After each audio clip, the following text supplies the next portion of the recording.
Oi pessoal, bem-vindos a mais uma aula de programação de computadores e neste vídeo nós vamos falar sobre funções.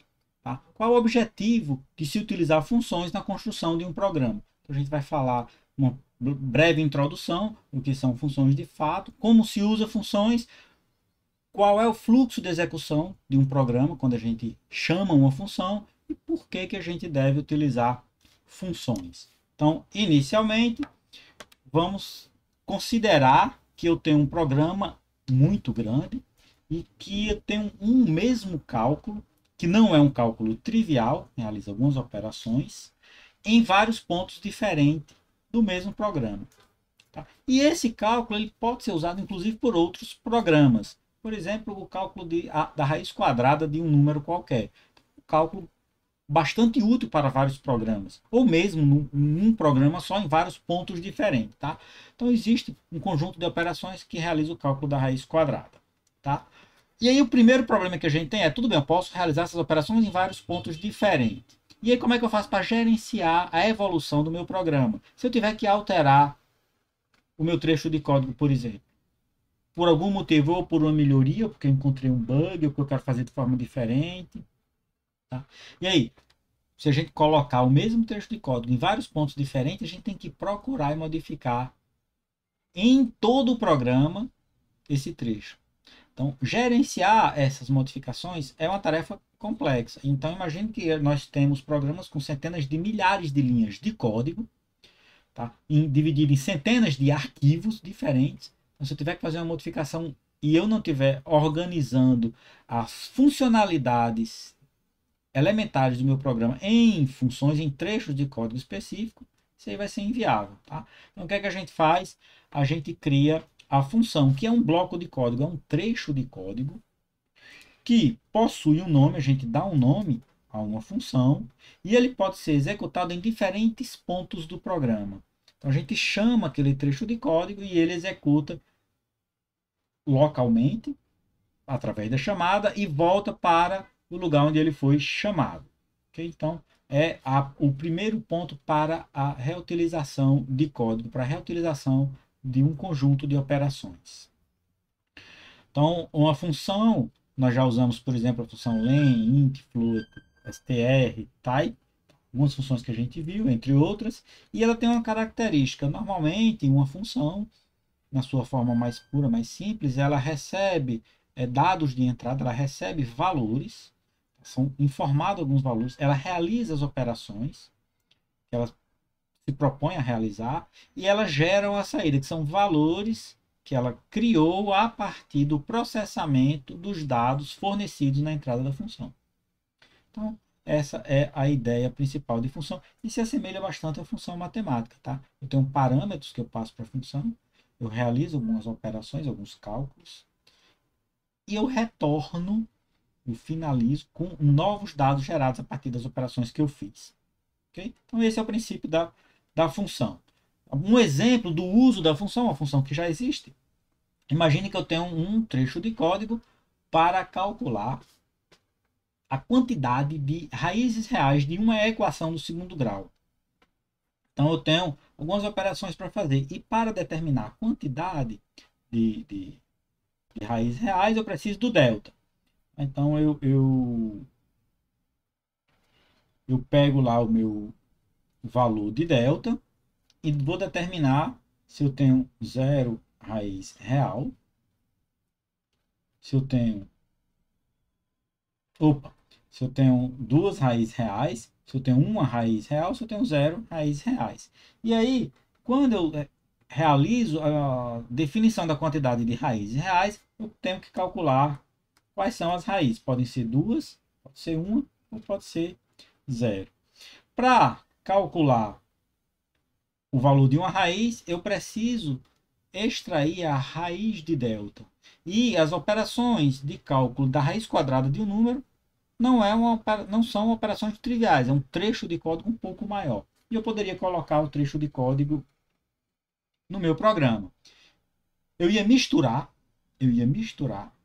o trecho que calcula os valores das raízes de uma equação de segundo grau com o cálculo da raiz quadrada de um número. Isso ia deixar o nosso trecho de código mais confuso. Ia deixar o trecho de código também maior. Ia deixar o trecho de código mais difícil de gerenciar. E para isso a gente usa uma função. Nesse caso a gente está usando uma função pronta, que é a função fornecida pela própria biblioteca Python, que calcula a raiz quadrada de um número qualquer. O número, a entrada, é o delta. Delta, tá, o valor está na variável, tá? Então ele é a entrada da nossa função raiz quadrada. E a saída da função é a raiz quadrada de delta. Então o fluxo é desviado, esse código está em algum outro lugar, nesse caso ele está em algum arquivo fornecido pela biblioteca padrão do Python, então ele realiza o cálculo e depois ele volta com o resultado e a gente atribui a variável raiz de delta. Tá? E observe que o trecho da SQRT, ele realiza o cálculo da raiz quadrada. E o nosso programa foca no que ele tem que fazer, que é o cálculo das raízes de uma equação de segundo grau. Ah, mas para calcular as raízes da equação de segundo grau, eu preciso calcular a raiz quadrada. Beleza, vamos separar, criar uma função exclusivamente para calcular a raiz quadrada e depois a gente usa essa função. No caso, a função já está criada. Beleza? Então, durante a execução do nosso programa, existe um fluxo de execução e esse fluxo ele começa a partir do primeiro comando do programa. A gente vai chamar de função principal, função main. Tá? Quando a gente abre um arquivo que manda executar arquivo Python 3, o nome do arquivo, ele vai pegar a primeira instrução e vai executar.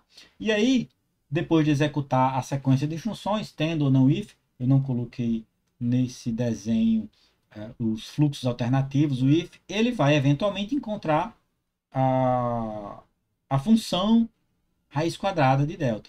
Quando ele encontra essa função, o fluxo é desviado. O programa vai para onde está o código do cálculo da raiz quadrada, que é o código math.sqrt de x. E aí o fluxo de execução do cálculo da raiz quadrada é feito dentro da função do cálculo da raiz quadrada. Bom, também nesse gráfico eu não coloquei caso tenha desvio condicional ou laços. Beleza? Quando ele acaba, em algum ponto ele vai ter na função a instrução de retornar, onde ele deve voltar para o ponto onde foi chamada esta função. Nesse caso, é a linha que faz a chamada a raiz quadrada de delta no nosso programa. E o nosso programa ele continua o fluxo normal de execução. Tá? Então, até agora, nós usamos funções fornecidas pela biblioteca. A gente usa a função, ele vai lá, executa o cálculo, e retorna alguma coisa para a gente. Algumas funções nem retornam, tá? O print, por exemplo, ele mostra alguma coisa na tela e não retorna nada para o nosso programa. Mas isso aí são especificidades que a gente não vai tratar aqui, a gente vai considerar a função que recebe parâmetros, calcula alguma coisa e retorna para o chamador, para o lugar que chama a função, um valor. E aí, por que a gente usa a função? Bom, existem vários motivos e eles juntos formam a razão principal de se usar funções. Reduzir o código, tá? Se eu tenho a mesma função, que é uma função complexa, que tem algumas linhas de código usada em vários pontos diferentes, ao invés de eu ter uma função, por exemplo, de 10 linhas, ao invés de eu ter 10 linhas usadas em 15 lugares diferentes, eu teria 10 vezes 15, 150 linhas. Eu vou ter agora 10 linhas e cada lugar é só uma chamada, 10 linhas mais 15, 25 linhas. Então eu reduzo o código, eu organizo melhor meu programa, eu separo em partes diferentes o que ele faz baseado em funcionalidade, por isso a função. Essa parte do programa é responsável por calcular a raiz quadrada, essa outra é responsável por ordenar os elementos de uma lista, essa outra é responsável por determinar qual é o menor elemento da lista. E aí a gente dá um nome para esses trechos de código, organiza melhor nosso programa e fica muito mais fácil gerenciar o nosso programa. Okay? Então, além de gerenciar, a gente melhora a legibilidade, porque pelo nome da função eu sei que é um trecho de código um pouco mais complexo, mas pelo próprio nome a gente sabe o que ele faz. Okay?